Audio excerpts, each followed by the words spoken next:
working for Directions for Youth and Families for almost 2 years, both in the after school and summer programs, and now I work as a clinician in Columbus City Schools. So I've gotten to work with really wonderful kids and their families. I miss everybody and I can't wait until we can reconnect in person. But until then, what a cool way for us to kind of be together. So I've been teaching yoga for 5 years and it's one of my most favorite things to share with people. For these videos, that's exactly what we're gonna talk about. We're gonna explore yoga, mindfulness, meditation, and then the breathing that goes along with that. So there are a lot of things that I love about yoga. One of them is that everybody can do some type of yoga. The poses that we're gonna learn can also be done seated or lying on your back. And most everybody will be able to do the breathing exercises as well as the guided meditations. So it's pretty cool. The other thing that I love about yoga is that it literally trains us to practice being calm in uncomfortable situations. So what I mean by that is that we use deep breathing to cue the relaxation response in our bodies while we're doing hard things like balancing on one foot or sitting down in a squat. Even though your body might be kind of struggling and it's a difficult shape, you're able to get through it really calmly because of that deep breathing. It's really possible that lately maybe you've been feeling a little bit on edge, a little bit worried, or just kind of feeling the uncertainty of the situation that we're all in. And if that sounds like you, I promise you, you're not by yourself. A lot of us have been feeling the same way. So we're gonna try and use these yoga videos, these breathing techniques to kind of help guide us through this difficult time. And by learning these skills, you're not just going to use them when you're at home, right? When school restarts, you can use all of these skills in school, with your family, and beyond. And just a little reminder before we jump into some of our deep breathing, everything that I say is a suggestion. So if I encourage you to close your eyes, I want you to know you don't have to do that. If you feel safer and calmer with your eyes open, just look down, find a spot where you can stare for a little bit. That's perfectly fine. When we move into the yoga poses, you can always modify it or change it to feel better in your body.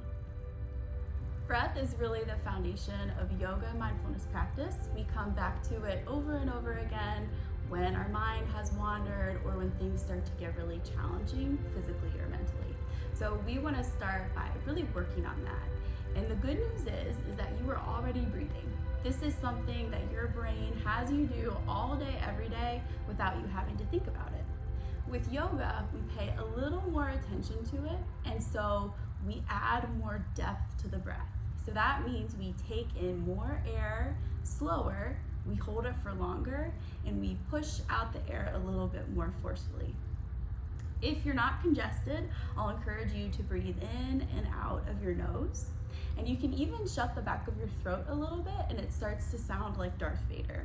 So the benefit of Darth Vader breathing is that it really warms you up from the inside out and it triggers the relaxation response. So deep, deep breaths tells our brain to tell the rest of our body that we don't have to be on high alert anymore. We can calm down, we can rest, and it also lets our body do things like digest our food, which is really important. I want you to think of breathing like spherical breathing, right? So when we inhale, I want you to think of expanding your belly, your sides, and your back, even your chest, all the way open like this breathing ball. As you breathe out through your nose, think of squeezing all the air out, pushing until you're completely empty. So we breathe in, and we breathe out. If you have a stuffy nose or anything like that, it's okay to breathe in and out of your mouth. When it's less stuffy, you can try this Ujjayi breath, which is through the nose.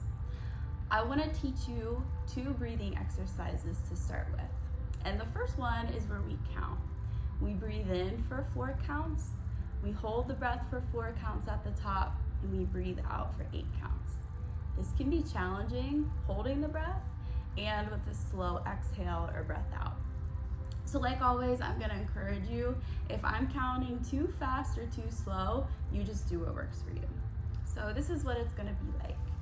Breathe in, 1, 2, 3, 4. Hold, 1, 2, 3, 4. Breathe out, 1, 2, 3, 4, 5, 6, 7, 8. Now I'll just cue the breaths. So take a pause, empty out all the air from your lungs, and follow me, breathe in. Pause. Slow breath out. 1, 2, 3, 4, 5, 6, 7, 8. Do that again. Breathe in. Pause. Breathe out. 1, 2, 3, 4, 5, 6, 7, 8. Nice job. And I also encourage you just to notice how your body's feeling. Maybe you've noticed that you're not thinking about so much, or you're not as distracted by the stuff in the room you're in.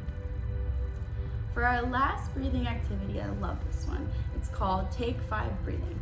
You're gonna put your hand up, spread your fingertips wide, and we're going to draw our breaths in as we climb the mountain, and we're gonna exhale as we go down the mountain.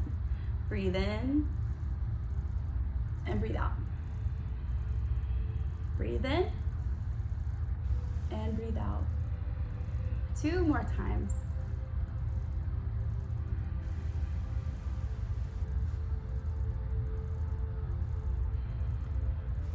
So you can take 5 anywhere, anytime, and nobody even has to know that you're doing it.